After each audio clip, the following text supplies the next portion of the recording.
Lors d'un tir oblique, un projectile est lancé avec une certaine vitesse et va retomber sur le sol un peu plus loin. Cette vitesse ici, V0, elle est positive parce qu'elle est située dans le sens de l'axe Y et elle fait un angle alpha avec l'horizontale. La vitesse à laquelle l'objet va retomber sur le sol sera négative parce que située dans le sens contraire à l'axe. Et elle sera de même intensité que la vitesse V0 si l'objet a été lancé à partir du sol et qu'il retombe au sol. L'angle alpha sera aussi identique. Selon Y et le mouvement selon X sont indépendants l'un de l'autre, mais le delta T est commun aux deux mouvements. Si je souhaite calculer la portée du tir, je souhaite calculer la position ici, donc la distance xt quand y de t est égal à 0, c'est-à-dire quand la balle retombe sur le sol. Pour cela, pour calculer la portée du tir, j'ai besoin de connaître le temps de vol, donc le delta t ou t. Je pars de mon équation de yt, donc mon équation du MRUA. Donc j'ai égalé yt à y0 plus v0y fois t plus a fois t carré sur 2.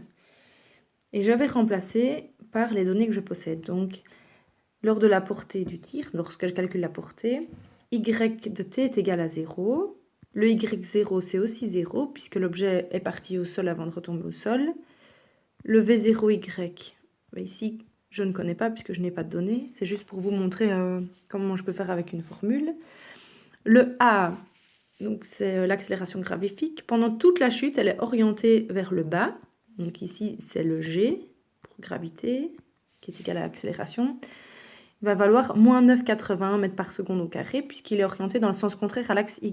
Donc moins 9,81 fois t carré sur 2. De là, je peux faire passer le terme v0y fois t du côté gauche de mon égalité. Donc j'obtiens ceci. Les deux moins de chaque côté vont devenir plus.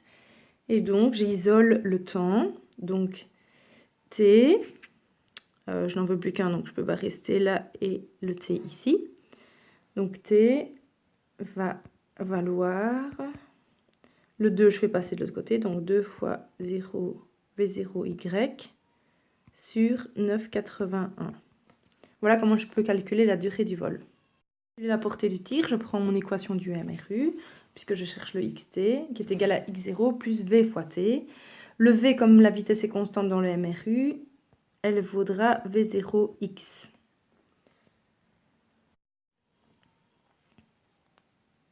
Je n'ai plus qu'à remplacer mon t par le t que j'ai découvert dans l'équation précédente. Donc xt, la portée du tir, va valoir x0 plus v0x fois 2 fois v0y sur 9,81.